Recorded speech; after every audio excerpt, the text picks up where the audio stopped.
I think I had actually seen one time on TV, I can't remember exactly what the condition was, but I think this guy was blind pretty much from birth, or a very young age. And then when he was like 40, or, in his 30s or something, he finally had some kind of surgery where he got his vision back. Right. And essentially, you almost feel like, once they, flick that switch, he can see again and life is fine. But he hadn't learned how to see. Right. And so there would be something in front of him, and he didn't know what it was. He couldn't tell anything about it. He learned that maybe it was round and orange, but it doesn't mean anything. But as soon as he touched it, because that's the sense I was used to, he knew immediately that's a basketball. Right. If he would be at a basketball game, he may get confused between the ball and a car that's in the background that's the same color, because you haven't learned to differentiate. They're just the same colors. Right. And so, given that our brains, the parts that we don't have conscious awareness of, just plop these very heavily computed things into our conscious awareness, it conceals the fact that the task of vision is incredibly, incredibly difficult, and it takes a massive computer that's got lots of different parts doing different things to do it. So, for example, when your brain first gets just a bunch of bits, essentially, from your retina, a raw image, it doesn't know anything that's in it. It has to detect regions of color and things like that, and it can be confused by all kinds of things, like if there's a shadow falling across something, like me, say, then different little modules in your brain that do different parts of vision may have different theories about what you're seeing. That it may think, okay, this is one object that changes color here, and then changes back to this other color here. Or it may think, oh, there's three objects. There's this color one, and then there's this darker object, and this other object, and they're stacked up. And then there may be another one that says, oh no, that's just shading, and that's really all one object, and that one has to win for you to perceive my face correctly. So there's a lot of guesswork and a lot of voting and a lot of overruling of the theories that are made by little parts of your brain. That your brain, all the time, just looking at things, is coming up with thousands of theories, a lot of which are false, that are being overruled by other parts of your brain that integrate the information and filter it and interpret it some more. Let me see. I'm actually getting a little ahead of myself here.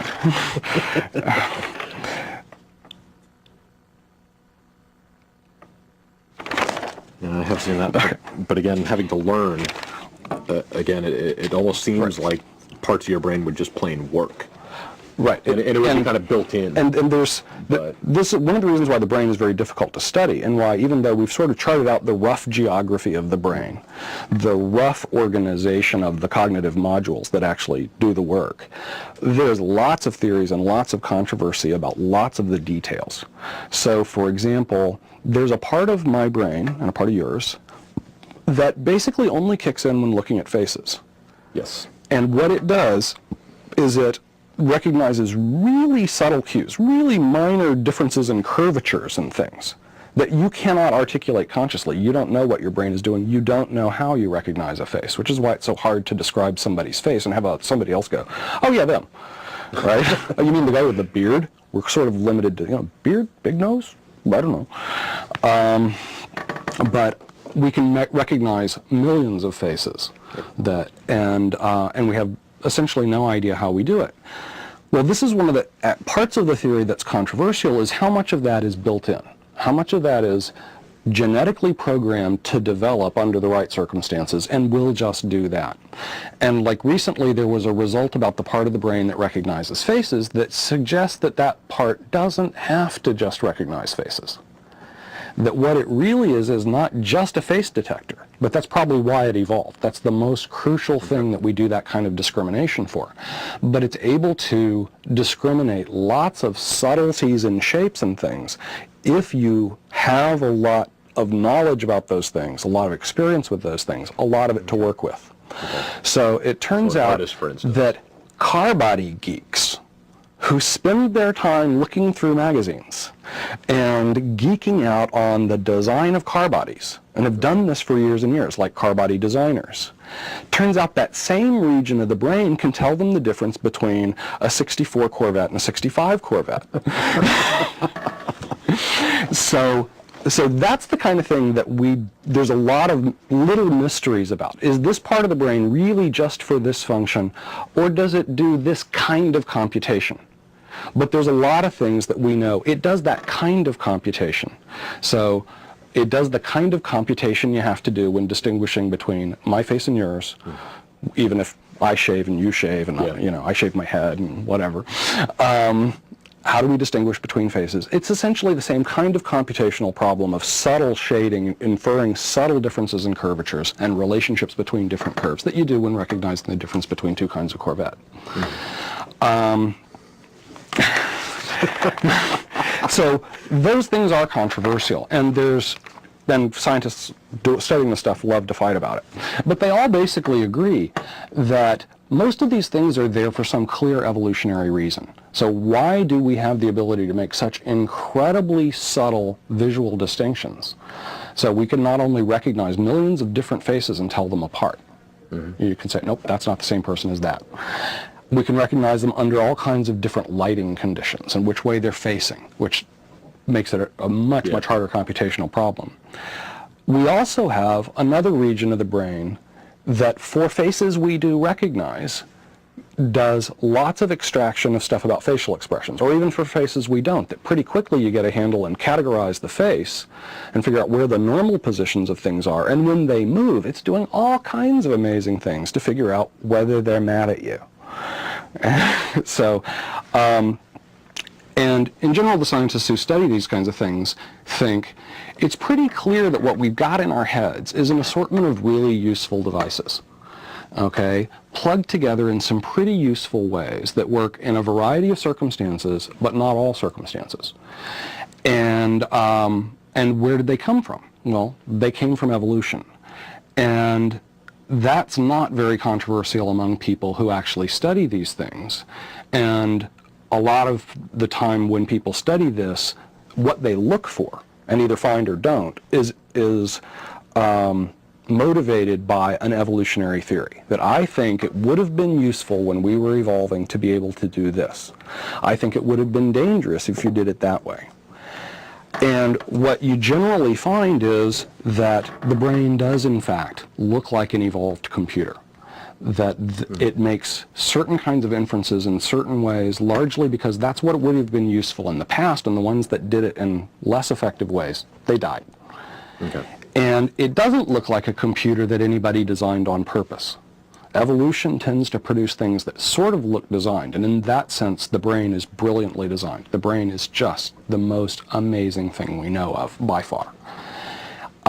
But it also, there's just like really dumb design mistakes that have been in there for millions or even hundreds of millions of years. So, for example, when you feel like you're suffocating because you've got a plastic bag over your head or something, or you're in too small a room for too long, why is that?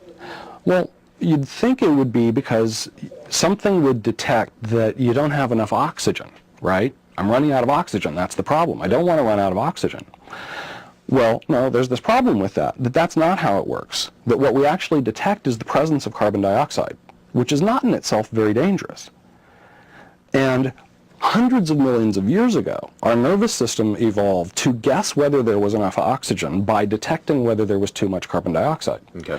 Which in most environments, since then, that has worked pretty well, because the fraction of oxygen in the air has remained pretty constant.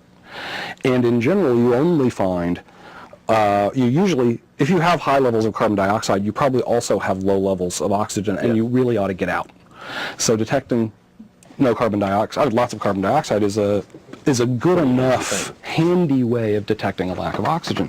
And then there's some exceptions. There's certain caves you can walk into where, because of geological outgassing of various kinds, there's not a lot of carbon dioxide, but there's also there's not very much oxygen. And so some of these odd geological gases, you walk into a cave full of that, you can just think you're fine, not feel strange, and then all of a sudden you feel kind of lightheaded and pass out. Similarly, if you walk into a computer room with a halon fire extinguisher, okay, you don't know that you really ought not to be there, because you can fill a room with a gas that has no oxygen in it and you can't smell it. Right. You don't know that it has no oxygen in it, and you'll bop along for a little while and then fall down and die. And so if God had designed this gadget, he probably would have figured out how to make an oxygen detector. It's not actually that hard to do. Yeah.